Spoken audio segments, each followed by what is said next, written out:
Okay. As you can see from the size of the book, it was one of my great blessings to you that I did not have you read the entire thing. All right. A big portion of the reason why I didn't have you read the entire thing is that this is a novel that tells the same joke again and again and again and again. So I just allow you to fast forward through most of that. All right. Here's the deal. Don Quixote mistakes reality for some imaginary thing that he projects on, and then he and Sancho get beaten up. Right? That happens like 30 times. Right? That's what the book is about. This is like Moby Dick. This is a book that desperately needs an editor. All right, and it would be, even though it's a great book by itself, I'm going to have to give credit where credit is due, it would be twice as good if it were half as long.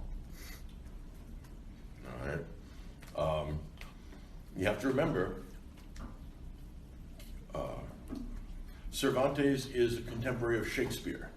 You know, this is old.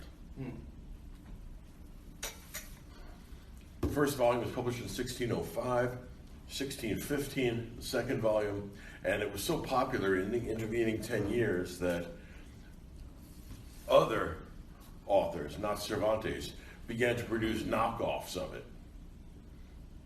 All right. So when somebody steals your idea, it's a pretty good sign that you have a good idea. All right. And for such a big book, it's astonishingly simple. All right. In other words, the amazing complexity and depth that we're going to see in something comparably sized by Dostoevsky, that's not what this is about. A very different kind of culture produces a very different kind of book. All right. This is outward looking, not inward looking. When he finally looks inward at the end, it kills him. No, he dies of reality. Right? Reality poisoning. So, wow, I've been mad all this time doing stupid stuff. And then the people all around him that have been laughing at him said, no, that wasn't stupid stuff. That's who you really are. They've been living vicariously through Don Quixote like you did. All right. We all laugh at Don Quixote, and we all wish him continued delusion. Which is the funny thing, because what we're laughing at is the delusion. Maybe the delusion is that we're the same ones. In other words, what counts as sanity and madness is an open question here. I mean, yeah, Sancho Panza is reliably this worldly and practical, but he gets beaten anyway. Right? In other words, the problem with human life is that whether you're an idealist or a realist, it's going to beat up on you regardless of what you do. That's just the way life works. I think Plato said somewhere that, or maybe Socrates in Plato, said somewhere that everybody is fighting a hard battle, which is true. Nobody's got it easy. If you think that there's someone that has it easy, that means you don't know them well enough. And also, another thing that we can take away from this is that just about everybody seems sane until you get to know them. Which is a messed up thing, but it's true about people. The more you get to know them, the weirder people get. Like, wow, you aren't what I thought you were. Well, here's a score. Nobody is. Isn't that awful? So, Cervantes has some bad news for Spanish culture. Says, ladies and gentlemen, it's 1605. All right. The Middle Ages are over. Spain has not gotten the message. So it's still producing knights. It still has a landed aristocracy. These guys are caught in a chivalric romance. Every place else they've moved with the times, not Spain. So Cervantes is Spain's Sancho Panza. He keeps tugging at the cloak of his culture, saying, by the way, that's a window. And then the culture goes nuts on it. And then the culture gets beaten up. And then he takes a good thrashing too, because he's part of the culture. Why is people getting beaten up funny? Ever wondered about that? It is. I do not know. It's a very interesting problem. Why is getting hit in the face with a pie funny? Look, there was a time before which pies had not been invented. And there was humorous piness floating about, waiting to be instantiated in the material world. And then it happened. And then somebody got hit in the face. And all of a sudden, all that latent laughter came forward in a sort of rush. Why the Three Stooges, why is poking someone in the eye, calling him a porcupine, humorous? Don't tell me, no, you're lying. Every one of you guys likes that. Yeah, you too. Right? I like it too. It's a guilty pleasure. I really like the Three Stooges. I can't say that it's really elevated, but I mean, look, I've been watching since I was a kid, and I find it funny now. I know I shouldn't, but I do. All right, we all have those things that we have some uneasy about, but can't help but like. Yeah. Do you think that's from instinct or just mental training that you see someone else finds it funny, so therefore you see it funny, or it's an instinctual? Well, that's going to lead us to an infinite regress. Mm-hmm. Somebody's got to start this. Right. And if it's instinctual, strange that this instinct has been hanging there. Remember, since the beginning of one-celled life, it took 4 billion years to get to the point where we could invent the pie, so that this clump of cells could find that humorous. I mean, it's a really weird thing. If it's instinct, what do we need that instinct for? Right. I mean, where did that come from? A gift from God. I think actually laughter is a gift from God. If you try and find out, I mean, I've actually done some thinking about comedy. It's more mysterious than you might believe. Well, for example, what sort of things do we find funny, and why are there patterns in them? What are we doing when we laugh at something? You probably have noticed that lizards and dogs don't laugh. So why us? It's a Wittgensteinian question. If you told a monkey a joke and the monkey didn't laugh at it, is there something wrong with the joke or something wrong with the monkey? Or neither. Yeah. Aristotle says somewhere, it's a very obtuse line, but funny because it's Aristotle. He says, laughter is like metaphysics, only he would think that, because both involve being able to understand what a thing is. Okay. I have no idea how laughter is like metaphysics, but I'll take his word for it, since Aristotle, is usually fairly reliable. Laughter is like metaphysics. I mean, that sounds like the beginning of a joke itself. It's like a rabbi, a priest, and a minister walk into a bar, and the bartender says, "Is this some kind of joke?"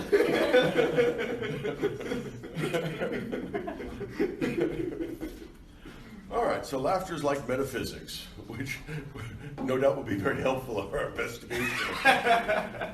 Right, because I'm sure that the first thing that popped into your mind when Sancho Panza and Don Quixote got a good beating is, well, welcome to metaphysics. Who the hell knows what this thing is? But notice, again, similar to what happened when we did Aristophanes, these are really old jokes and they're still funny. Every time I teach this, every year, this is still funny. Now, I have to admit that we have a problem here with diminishing returns. The first example of Don Quixote making a mistake and then getting a good beating along with Sancho. All right, that's funny. The next chapter, when Don Quixote makes a mistake and gets beaten along with Sancho, that's a little less funny.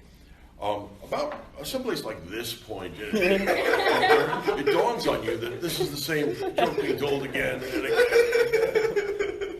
which makes it less funny. Yeah. I think the funniest part is not necessarily how he keeps mistaking things, but how he consistently tells Sancho Panza that he knows more than he does, and that he knows what's really happening here, and that he assures Sancho Panza in every chapter that he's seeing it clearly. A philosopher. You gotta like that. I mean, it's a great idea for a book. Like I said, if it were shorter, I would like it better. But as it is, it's still pretty funny. Somebody had a hand? No? Okay. Sancho Panza is a realist. Don Quixote is an idealist. Much of human life, and certainly of the Western intellectual tradition, is a kind of interplay between these two tendencies, which get personified here.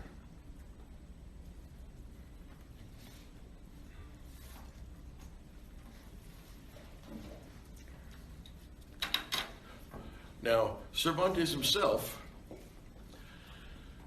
has served as a professional soldier in the Spanish army, or actually the European army, because there were some Italian soldiers there too, that defeated Islam at the naval battle of Lepanto in 1571. That was a big battle because what it did was drive Islam out of the Mediterranean. On the other hand, sad to say, 1571, by the time that Christianity or the West had taken control of the Mediterranean, all right, the Mediterranean didn't matter anymore, because by now we have the Atlantic. And once the Atlantic becomes the dominant sea for trade and communication, what that does is marginalize and decrease the importance, first of Islam, but also of Italy. Italy becomes less influential in Western or geopolitics after 1492. All right, the focus of the West shifts from the Mediterranean basin to the Atlantic. But Cervantes hasn't been told this because he's living during that process. So at Lepanto, he gets an arm shot off. So he knows about suffering. All comedians know, are particularly acute in their suffering.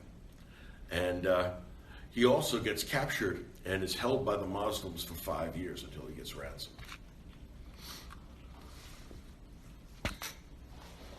So he knows human misery. He knows the uncertainty of human life. And he is proud to be a Spaniard, but also some elements of Spanish culture cannot be reconciled to the life he's led. Try being grandiose when you've been enslaved. All right? Try talking about the nobility of chivalry and battles and knight errant once your arm's been ripped off. All right? All that kind of boyish enthusiasm for war stories evaporates when you lose a limb. All right? This is no longer romantic or glorious. This is a horror.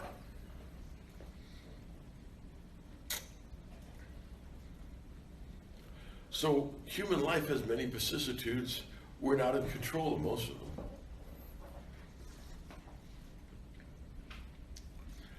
So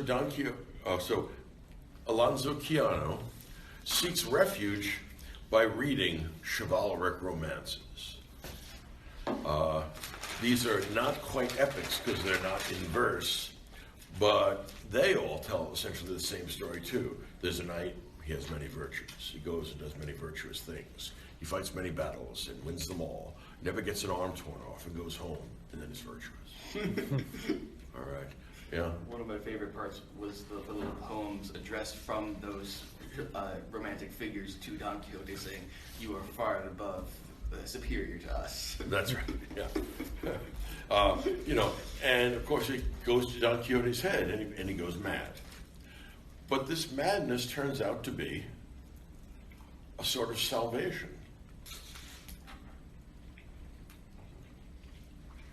All right. In other words, it could be, and I think there's some justice in the claim, that sanity is overrated. Remember, not every kind of madness is equal. Don Quixote and Charles Manson are both mad, but they're very different kinds of madness. Don Quixote's madness mostly doesn't harm other people. I mean, occasionally gets his way and imposes it on them, But even then, he's not responsible because he's crazy. For the most part, Don Quixote's lack of self-understanding only redounds to him getting beaten. And, of course, his sidekick, who comes along for the ride. And the boy. And well, no, the boy's going to get beaten even more, right? Don Quixote said, "Boy, it's a good thing I can serve the weak by helping them out." And then he leaves, and the kid gets beaten up. All right. Every time he meets a woman, it's inevitably a great lady. All right. So he gets in the inn. He gets served by these prostitutes that he thinks are great women, and the owner of the establishment is a kind of king who can dub him a knight, which he does after his, fasting and vigil and all the rest of that. It's a parody of becoming a knight. Yeah. So the very beginning of this story is flawed. The whole time, all these things don't matter because the original point of him getting knighted is completely flawed, and he's been doing it for so long that he thinks it's a legit thing. But if you just look at it and think about it, if the beginning part is flawed, so therefore the whole book is that's not exactly valid. Right. Yeah. In other words, this is a separate reality. We get to follow Don Quixote on his journeys into his imagination. All right, because that's where the book takes place, not Spain. Or, in another sense, since Don Quixote represents Spain, yeah, it's in Spain, but you guys are all out of touch with the reality. I mean, you can take that either way. But Don Quixote is a likable character. He has noble sentiments. He is an elevated individual, all right? And yet, this is a mock epic, all right? So you can actually see epic turning into novel here, all right? Remember how I emphasized the change in genre? And of course, he's right on schedule, given that Galileo is being forced into his cloister, yeah? Why is it that the novel begins by mocking the tradition that came before it? I'm tempted to say that just about every artistic change does something like that. All right? In other words, why change unless there's something wrong with what's been done? And one of the things that that artists are often at labor to do is to show everybody why I have to do something new. Think of Picasso facing the photograph. Well, nobody, even me, can create a better representational view of the way the eye sees the world than some kid with a camera. So what do I have to do? I create abstract art, which is moving and powerful, but is not trying to be representational in the way that Renaissance art was. All right? So you have to understand that it's not from a lack of ability that non-representational artists create the art they do. It's that they're trying to do something new, something that's an alternative. Because the project, which had been started in the 13th century by the earliest of the Renaissance painters using perspective to represent the world as the human eye sees it, that project is finished. All right? You sometimes nowadays see people trying to go back and revive that. And it's a school of art called photorealism.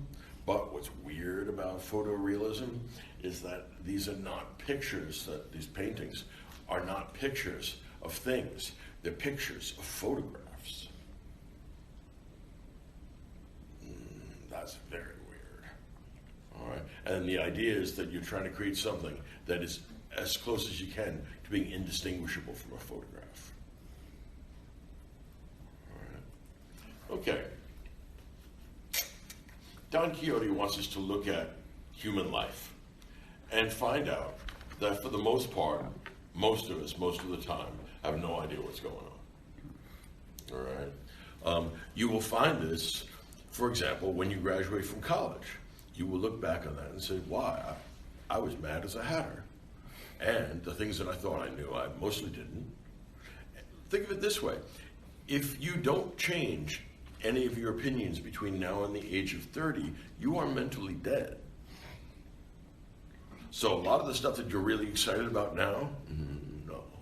And it's not that I'm not excited about it, it's that you're not going to be excited about it. So chill. Right? I know, I'd say this to my own daughters too. Look, I understand that you know a great deal. Give it 5 years and we'll talk about it. All right, and then we'll see what happens. If you still know it then we may want to discuss it. But for now, you're just enthusiastic. It comes with the age. All right? I've been gradually losing my enthusiasm along with my life. Right? And that comes. Okay, so Don Quixote is going to get knighted by the innkeeper. He's going to get waited on. And it turns out being crazy is fun. And I can testify to that. That's true. Everyone else is eating this crappy, moldy bread and this dried fish. And even Sancho says, I'm not eating this. This is really awful. On the other hand, Don Quixote says, I've never seen better food. And he eats it with relish because he's in La La Land. All right, who's better off here? Everybody else is eating crappy food. Don Quixote is really living large. The idea is, of course, there's a sense in which reality is subjective. And if you don't interfere with his enjoyment of moldy bread and salt fish, he's having a lot better time than you are. Are we better off knowing what's going on or not? That's a tricky question. I think there's two different answers to that. I think one makes you happier, but the other is like gets you more in touch with yourself. I think because like he could be more in touch with reality, but not be happier. But the other one could just make him happier. So I think there's two ends to it. Okay. Is being in touch with yourself a good thing? And if so, why? What do you do when you're in touch with yourself? I feel like you're able to understand, like, I'm not sure which one would be. I think being in touch with yourself would be better because you want to reach an end goal and obviously like heaven or an afterlife. Being happy kind of just keeps you in the moment and like satisfied. But it's not ultimately better overall, but temporarily. Does Don Quixote go to heaven? Depends. One of the last lines of the book says, "Oh, happy man that lived mad but died sane." It's an interesting point. It's also a statement about the real world, that reality is overrated along with sanity. One of the really interesting things to me about this book is that there are two tendencies in the human psyche, roughly corresponding to the left brain and the right brain. One of wonder and one of sort of technical realism. And in the Middle Ages, they worked very hard to synthesize those two views, so that the stars were living things, but they also were very logically consistent. And that idea spread to every aspect of their experience, that they were unifying these two ways of seeing reality. But then when Middle Ages ended, those two parts of the brain got bifurcated because they started saying, no, reality is just this mechanistic thing. And so the only place where you could go for wonder was somewhere not real. And so then we have the Enlightenment and the Romanticism, and we have Don Quixote and Sancho Panza, with just these two parts of the human psyche at war. Okay, I mean, what we have is imagination and experience, all right? And I think a medieval would say, but experience is actually wonderful. okay. Yeah, I think that's possible. I think it's possibly true. I think it's more likely to be true of a medieval scholar than a medieval serf. Yes, this is true. You know? Well, Yeah. maybe the cathedrals are different. I don't know. Well, cathedrals might be, but the serfs go there once a year for Easter or something. Yeah. Is it necessarily like a bad thing to have this childlike imagination where you're just in pure like enjoyment all the time? Because I think a lot of times we're like, oh, I wish we could just have that like bliss and not have to be stressing about everything. And I mean, it seems like he's just enjoying life like a child is. Yeah, and he doesn't worry about anything, and he's perfectly fulfilled. There's nothing he's longing for that he doesn't have. Yeah. I think there's something to the idea of the importance of being happy and being content with what you have, but it's also important to know yourself. I mean, we spent all of last semester talking about how important it is to know yourself, and if you don't, you can't live virtuously, and you can't fix your problems. But what's interesting to me is that as he's dying, they say that Don Quixote earned the name of good even when he was insane. So, like, do you actually have to be sane to know what's good and what's not? This is leading up to something we're doing in the fall. Questions of ethics and what makes an action right or wrong. Is it the consequences of the action, which is what Sancho thinks, nothing, no harm, no foul, or is it the intention behind the action with Kant? If it's the intent, as far as I can see, Don Quixote has had nothing but good intentions. And I think that means that it's impossible for him to have committed mortal sin. I mean, in other words, there's something very strange going on in your mind when you got to the point where you can't commit mortal sin. Because you don't understand yourself or the world around you sufficiently well. I mean, in other words, he gets a blank check, a pass, because he's crazy. But it turns out that his craziness has mostly been for the good. Not in the case of the boy who was being beaten, is now going to be beaten even more. And there's lots of cases like that all through the book. I can help you out, save you 900 pages of reading. All right. Don Quixote is mostly a force for good. But although he labors very hard to help other people, it seems he can't help himself.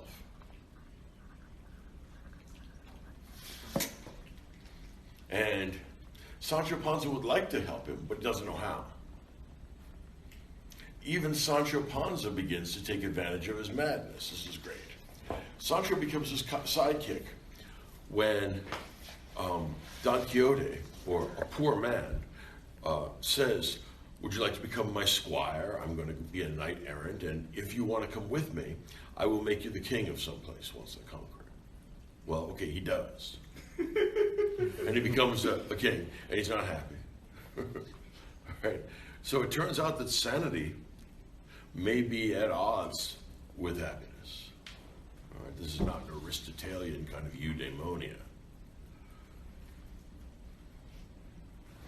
Rather, he's moving about the world aimlessly, looking for the opportunity to be chivalric. Yeah. I think that going along with that, like if you are sane, you realize that happiness is not ultimately in this life. Whereas if you're not sane... You don't think Aristotle was sane? No, he was sane. Okay, but he thought you could have happiness in this life. That's what the Nicomachean ethics are about. I guess it's prior to Christianity, too. Plenty of people after Christianity thought so as well. Spinoza, Hobbes.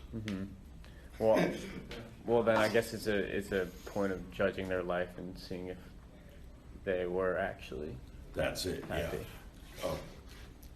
Be a little less quick with the generalization. Stop and look. All right, we're thrashing out a question. That's something you got to look for. All right.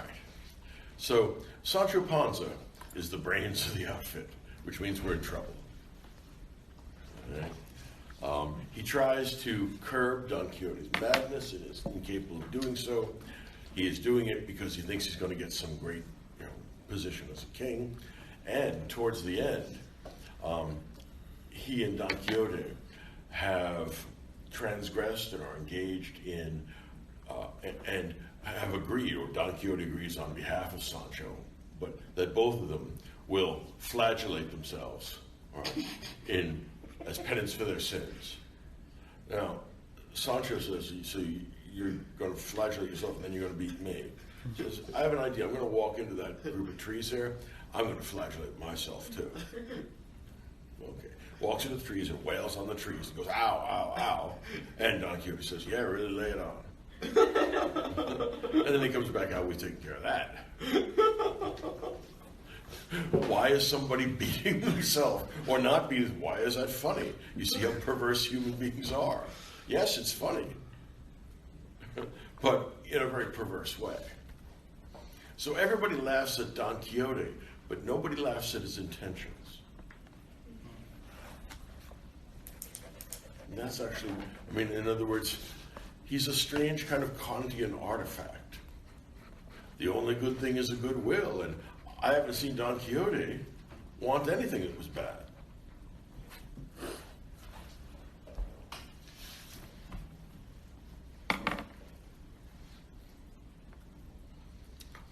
We are clearly entering a new age with a book like this. We are turning the corner. Right? It's not an accident that he's a contemporary of Shakespeare. All right? We have a new kind of world. We've encountered the new world. And we also have a new intellectual context, and we have new arts emerging. All right? Here we are watching the emergence of the novel from the epic. Yeah.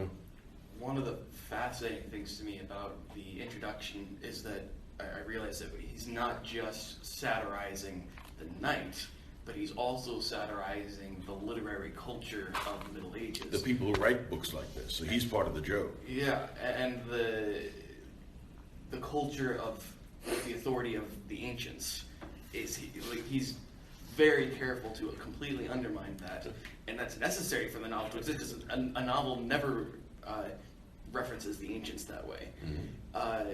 And he's completely successful in that. He completely undermines the literary culture, and ever since we don't make references to Aristotle casually. Yeah, that's exactly right. We're living in a new age. Right? The Middle Ages are over. Modernity has begun, and Spain is late to the party. Okay. Now, in the author's there are two volumes. One one published in 1605, the other one 1615, and the second volume is more or less indistinguishable from the first. It's the same joke. It's going to get told again and again and again. The interesting parts of it mostly are the beginning and the end. The beginning of the author's preface to volume 1, I particularly like that. He asked his friend how to fix it, and do not do this with your papers. The friend said, insert random Latin phrases, footnotes in a bibliography. Now, I have seen too many papers that answer that description. Random Latin papers, put in a bibliography and footnotes, and you should be fine. Again, there's no small part of intellectual life that pretty much follows that. Those books are considerably less valuable than this one about madness. All right? And then at the beginning in the author's preface to volume 2, he says, look, some nitwit pretending to be me has usurped Don Quixote and written a very bad volume, all right, that claims to be written by me, but it's not. Remember that copyright is very hard to enforce back then. So he says, get rid of that, because that false Quixote is unworthy of our hero. And then let me write another 400 pages telling you the same joke again and again and again. One thing worth thinking about, this is worth considering, is that every great comedian is capable of pathos, in the sense that every great comedian is capable of making you laugh, but also capable of making you feel sad and feel pity for the comic hero. Here's the deal. Comic heroes are funny if and only if they don't know what they're doing. Think about how many twins separated at birth fail to recognize one another in Shakespearean comedies. It happens again, and then everybody gets married. All right? I mean, that's how it works. All right? So, people's mistakes are humorous. And the pain that they get from that is mostly humorous, right? As long as it isn't lethal, so you don't get that pathos. But if a comic hero ever realizes what a fool he is, what a jerk he is, how bumbling he is, he realizes what a worm he is, and then you can't help but feel bad for him. Think about, I don't know, Woody Allen being rejected by, whatever the leading lady is in whatever comedy he's playing, right? He realizes he's a jerk with red hair and he's a neurotic New Yorker and no woman would want him. Okay, that's heartbreaking. Think about Charlie Chaplin in modern times. He's at that conveyor belt, and the conveyor belt goes faster and faster. Eventually, he gets sucked into it. Right? This goes from being humorous to being pathetic to being sad, and what is required for that change is self-consciousness. The comic hero, if he finds out who he is ashamed because he's a fool. And if that happens, he's been played by, some trickster like we saw in Mandragora. The reason why the old man in Mandragora cannot find out that his wife has been seduced is that would generate pathos. He would feel bad for the old man. All right? So, comedy requires mistakes and deception. If we are freed from that, comedy disappears, and we don't get tragedy. Because remember, tragedy requires superior people doing superior stuff, causing their own downfall. When an inferior person does stupid stuff and causes their own downfall, that's merely pathetic, that's not tragic. Comedy is about types of people. Don Quixote is the idealist. All idealists are quixotic. It actually turned into an adjective, all right, for people that undertake impossible, unrealistic tasks. And yet, there's something really valuable in this aspiration, in this hope for something more. How will we challenge the boundaries of human life if we don't push the envelope?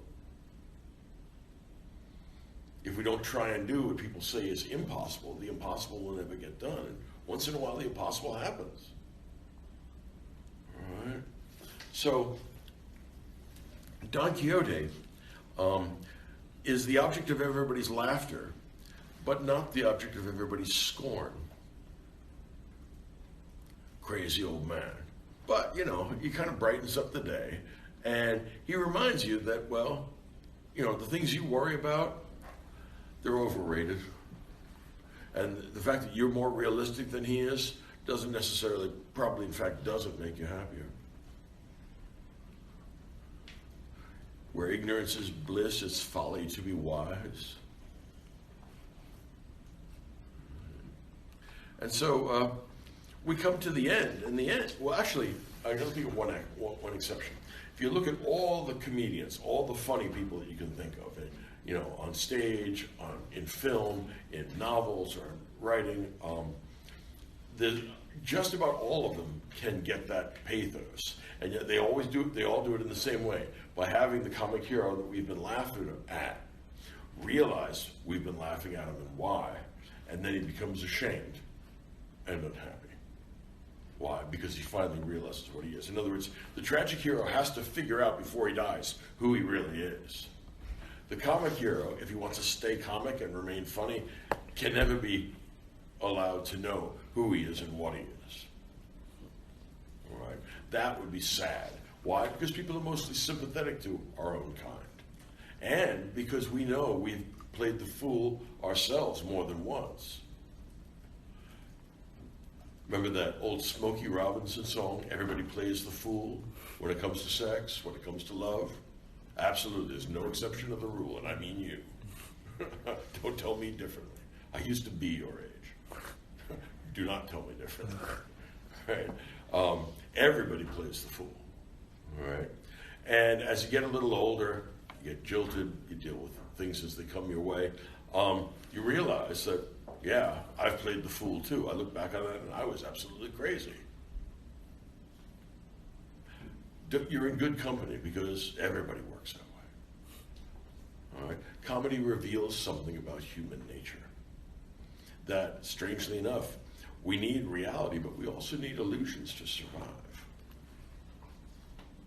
Some of our mistakes turn out to be life-giving rather than threatening.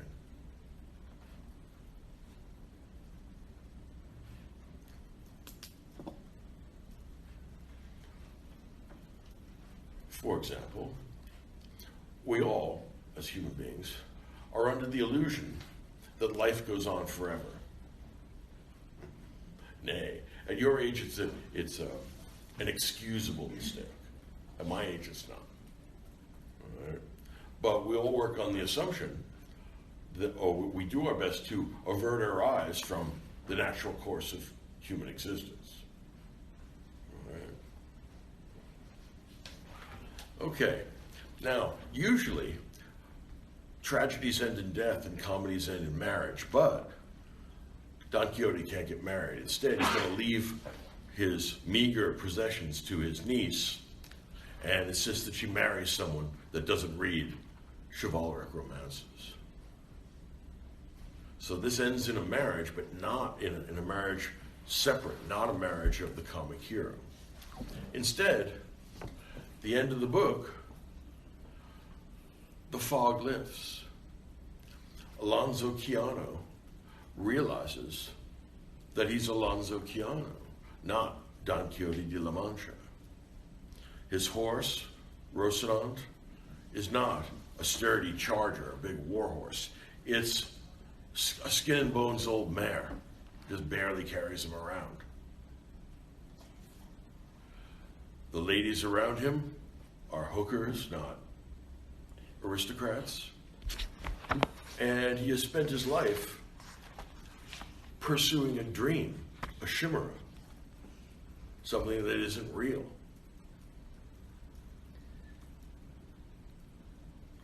And he says, I'm going to lie down. And I'm never going to read these romances anymore.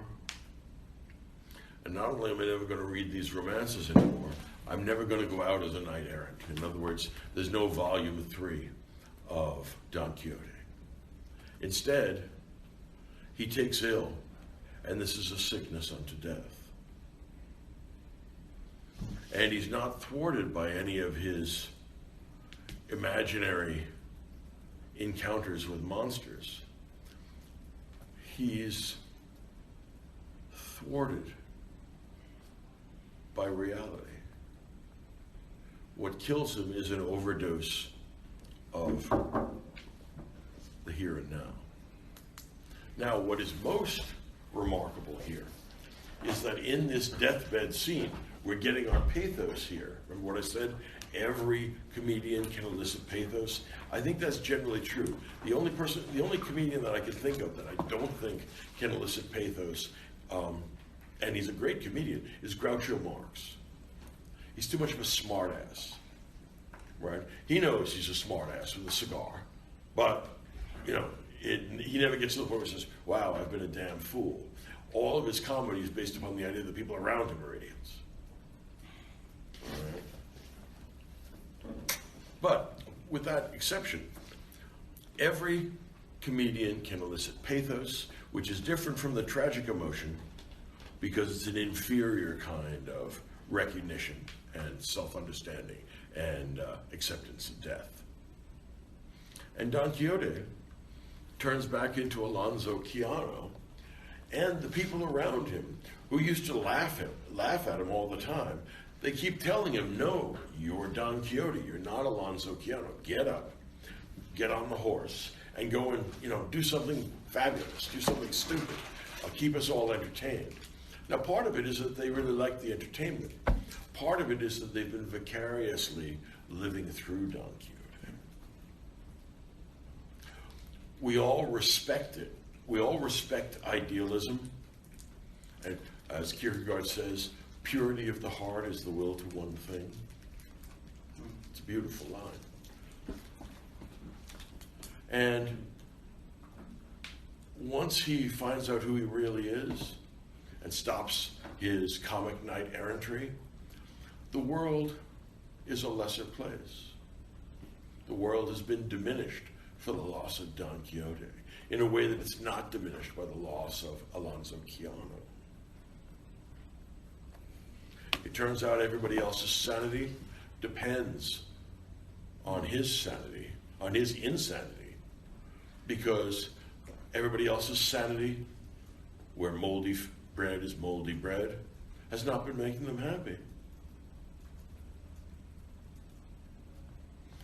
The happy person in this gigantic novel is only Crazy Don Quixote.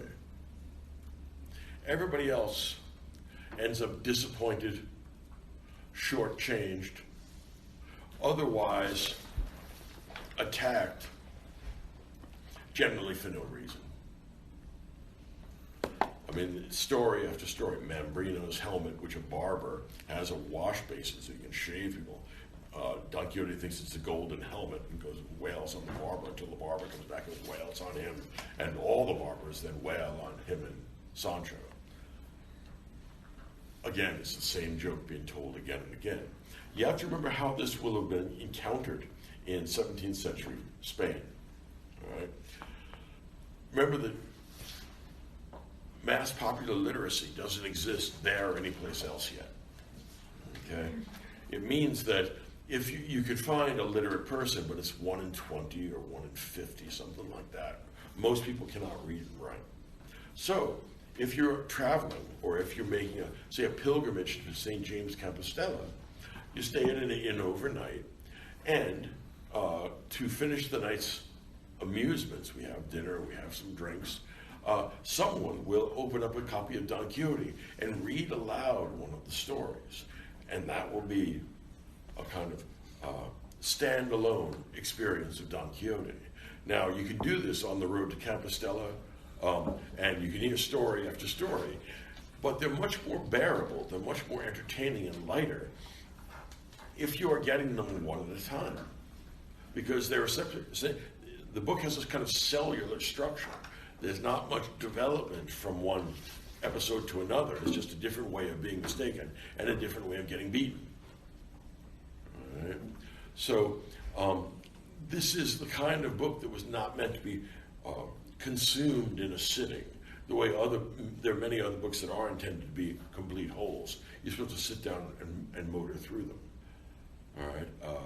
On the other hand, this is meant to be touched upon lightly for a very long period of time, and is again the connection to epic. This is, although it's a printed work, it is primarily disseminated as an oral culture.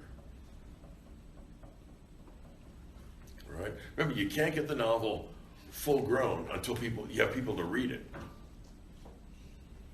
Right? We don't have that yet. Yeah. Was Don Quixote a real character, like a real person in Spain? No. He wasn't? No. Okay. This is, I mean, now he's become sort of the image of Spanish literature. In other words, this is the landmark in Spanish literature. I mean, there's other interesting stuff, but nothing touches this. He is in Spanish literature to a great extent what Shakespeare is in English literature. What is Cervantes' goal of writing this? His goal was, first of all, to tell his culture how badly askew it was. Look, guys, it's 1600. The Middle Ages are over. We discovered America more than a century ago. Mm-hmm. Give up on the idea of landed aristocracy and knight errantry. All those affectations made sense 300 years ago. They don't make any sense now. And yet, on the other hand, he says, look, Spain doesn't know what's going on, but I still admire it and like Spain anyway, sort of. Because although we laugh at Don Quixote's misdeeds, nobody laughs at his intentions. Yeah. When this story is adapted into movies and plays like The Man of La Mancha, very often they focus on that element of sort of admiration for Don Quixote. Mm-hmm. I'm thinking of there's the song "To Dream the Impossible Dream," to fight the unbeatable foe, and it's sort of like this. We all sort of wish that we could be as idealistic as Don Quixote. Yeah, he's the personification of human aspiration, which sometimes gets you beaten up, and sometimes is foolish, but at other times it's constitutive and redemptive for our species. It's guys like this, the great crazies, that push the envelope. I mean, look at many people nowadays, the ones that become crazy are the ones that do what is regarded as impossible. Think of somebody like Elon Musk. Said, I'm going to get real rich, building something that doesn't exist, which is electric cars, and then after you do that, I'm going to the moon. Okay, he's a strange guy, but unless you are a visionary of some kind, you don't push the envelope. You follow the ruts in the road, and that means that you never achieve those great outcomes. You can't do that by being conventional. Yeah. The situation that Cervantes finds himself in reminds me, in a way, of a situation Plato found himself in. That he's in a culture that has inherited these literary epics that are confusing everyone and putting us in wars that are problematic. They have the same hero worship for these knights that Greece had for the Homeric heroes. That's right. That's a good point. Okay.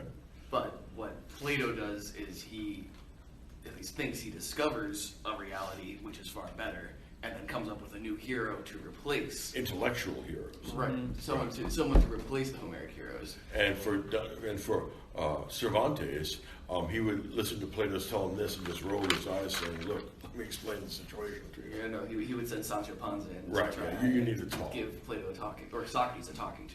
In some ways, Plato's Sancho Panza is Aristotle. Yeah, it's true. So what would Cervantes want to replace this with then? Getting Well, rid of he chivalry? wouldn't replace it with an intellectual hero. He would say, we might want an intermittent or moderate kind of idealism that has some interaction with the world, but is not closed off to new possibilities. I mean, Don Quixote dies, but the spirit of Don Quixote lives. So is he saying, like, we need religion, we need Christianity? Mm-hmm. He thinks we need both of those things. He also thinks that we need to... he thinks that hope is a Christian virtue, and which is not something that Plato could sign on to. Right? So yeah, we need madness in order to kick sanity in the ass once in a while. Because sanity can be as deadening as madness. It can lead to its own unhappy consequences. And the fact that it's coming from realism as opposed to idealism is no compensation. Yeah, Paul? So no one was laughing at the intentions of Don Quixote, but what were the intentions of Spanish culture? Intentions of Spanish culture were to take over the planet in the name of the Spanish royal family and Catholicism. And they actually took a pretty good shot at that in the century before this. And so how would retaining chivalry and knighthood, how would that have contributed to its intentions? That was a big portion of what the conquistadors wanted. They wanted money, but what they wanted was to raise their social status, which they could do if they engaged in some signal great action for the king. The king could say, up you go. All right? So the conquistadors, they want to get rich, and they want to become viceroys. They want to become politically influential in the New World. They also would like, as a kind of afterthought, to convert the natives to Catholicism. All right? But mostly what they want to do is rise in a very rigid social structure where rising is impossible. Compare the social structure of, say, Shakespeare's England and Cervantes' Spain.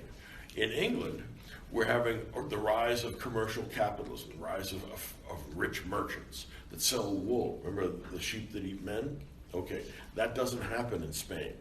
In Spain, they still have the dignidad, which is a rule of aristocracy, which says that anytime an aristocrat turns his hand towards commerce or productive activity or any kind of business, they treat that the way the Greeks treated banausia, which is the ancient Greek word for money grubbing.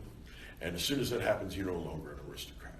So no aristocrat would risk his status either by engaging in trade or by marrying his impoverished children, of which there is a fair number, into a commercial family, because it would be déclassé.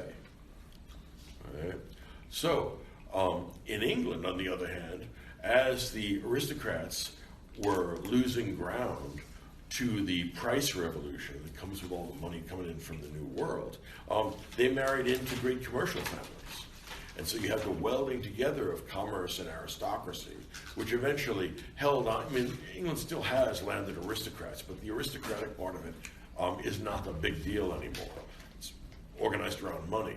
Whereas that convergence of the aristocrats and wealthy merchants just never happened in Spain. Right? That's part of why when the Spanish get all this money from the New World and they want to buy armaments, which is their favorite thing to do, they buy armaments not by setting up factories in Spain. An aristocrat wouldn't do a thing like that. You send out an order to metallurgists or cannon founders in Belgium or the Netherlands or northern Germany, and you pay cash on the line for really good cannons. But what that means is that throughput of money, all right, is expanding the armaments industry in what will eventually become Protestant Europe. All right?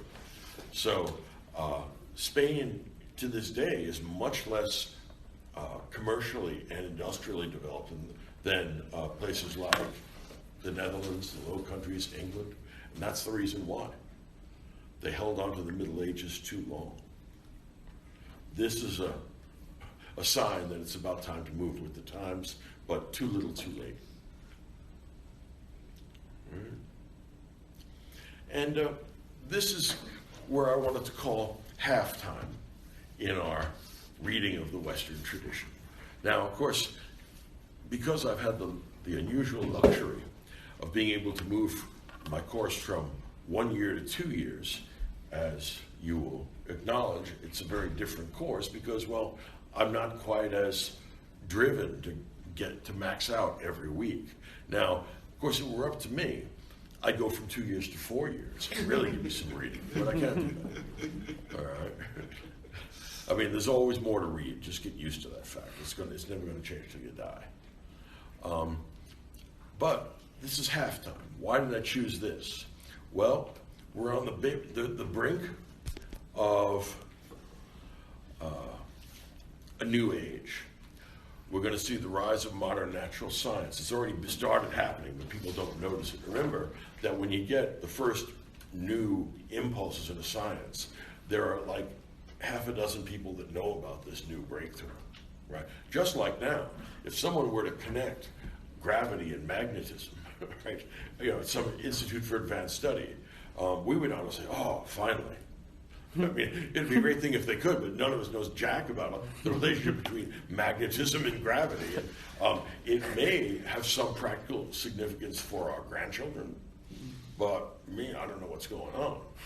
Well, remember, 1543, Copernicus publishes his book on the heavens, and a guy named Vesalius publishes an anatomy, a very carefully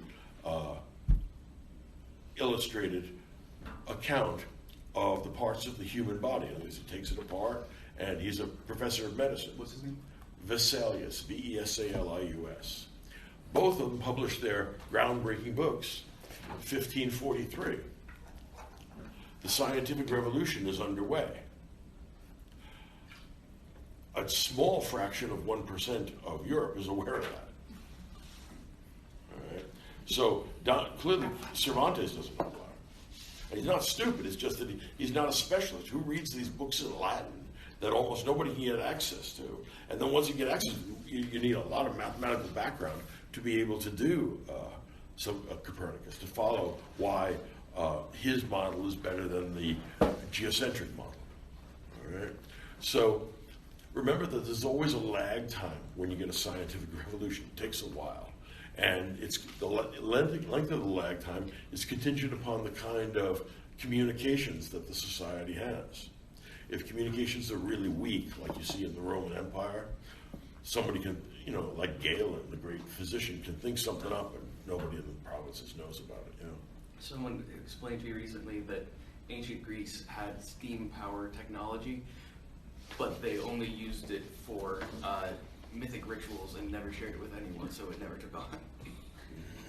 Maybe. We have what they used to do is just to open the doors of the temple, and it looked really magical because you lit a fire and then the steam opened the doors. Oh, that's interesting. Okay. Missed opportunity. Exactly. Yeah, okay. So where we are now is at the half point, right? You have a paper to write, and I want it in a week. Here's the deal. It has to be at noon. I'm going to be at my office at noon on Monday. Your paper must be at my office by noon on Monday. Hard copy there. The reason why it must be, and why it's futile to ask for an extension, is because that's the last day that I can possibly hand in grades. Are there any questions about that? All right. So, an absent email will not change the dates. All right. Asking for an extension, I can't help you. I'll give you. I built all the extensions I can into this already. All right. So you got to get something written. Most of you have been in contact with me about your proposed questions. That's all to the good. I hope that I have made your life miserable by asking you what you mean, and then having you not know.